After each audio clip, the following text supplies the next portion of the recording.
saw the wolf's big eyes, she said, "What big eyes you have, Grandma?" "All better to see you with, darling." "All better to see with you, darling," answered the wolf convincingly. "Grandma, what big hands you have," said Little Riding Hood, alarmed. "All the better to hug with you, sweetie," said with the wolf softly. Next. Trembling, Little Riding Hood shrieked, "Grandma, what a big mouth you have, as big an oven." "All better to eat with you," rah, shouted the wolf, who could restrain himself any longer.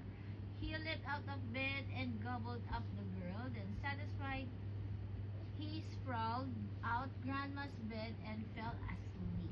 Ay! Ay, nako, nagre-read tayo, di ba? Ay, nakita